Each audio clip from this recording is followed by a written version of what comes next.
But that's different. It's different today. And there's a lot of reason why people are concerned. And my question in regards to what we're seeing. So the first part is, are we close to Jesus' return? Whether it's the rapture or his second coming, when he's gonna come and do his work, like his wrath work, at the end. Happen with Russia and Ukraine and China, and then you have Iran, and then you have, let's talk about, the rise of AI and robotics. Transhumanism is a very legitimate conversation that people are having now, with Elon Musk literally creating this thing called the Neuralink. And all these sorts of things are going on. We have racial tension. We have I just read a statistic today, 1 in 27 American adults today in Gen Z identifies as transgender.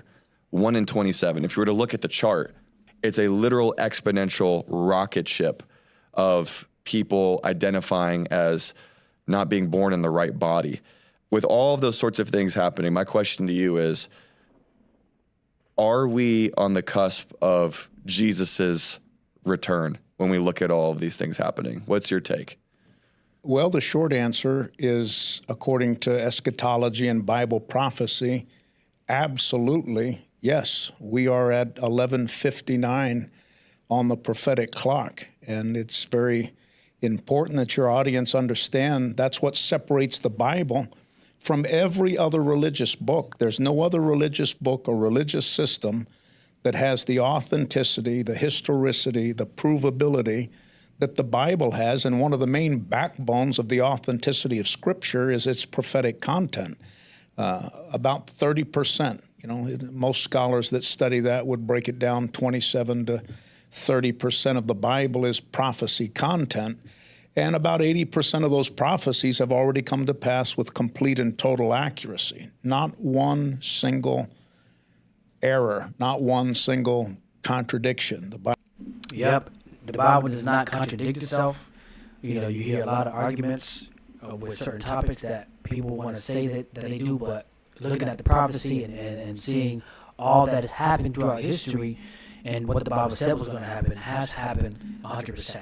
Jesus said in his time that he's going to die and he's going to raise in 3 days. There's historical evidence of his death, burial, and resurrection, because there are eyewitnesses that saw him when he resurrected. He had the 12 see him get he had the audience of people that watched him get crucified on the cross, and he had people go to the tomb to look for him. He wasn't there. So there's all kinds of evidences, historically, that prove that he did what he did, and other events in the past, when you look to the Old Testament, all those prophecies, and even the Old Testament talked about how the Messiah is going to come and he's going to save the world, and that he did do.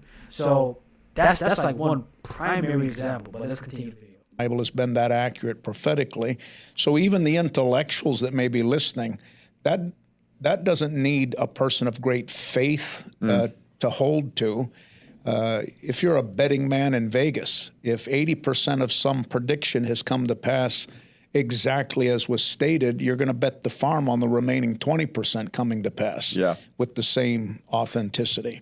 So a lot of people, there is a fear factor that needs to be addressed. And for those of us that know the Scripture, I try to make this point very clear to understand the dichotomy. The world's not falling apart.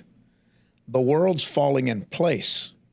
So if you're not looking at the chaos and all that's going on in our world today, and you mentioned an incredible number of things, and we could just continue to layer onto the pile of chaos. It's frightening. In the natural, it is frightening.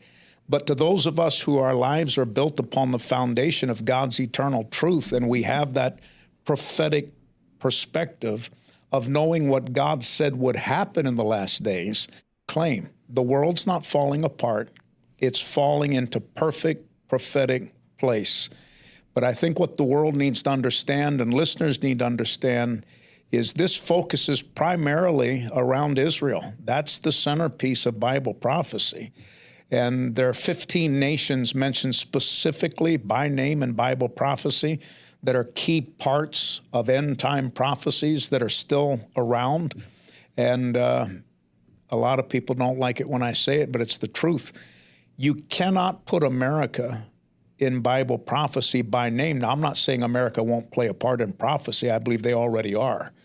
And they are indirectly by the promise. For example, the prophecy that said those that bless Israel will be blessed, those that curse Israel will be cursed.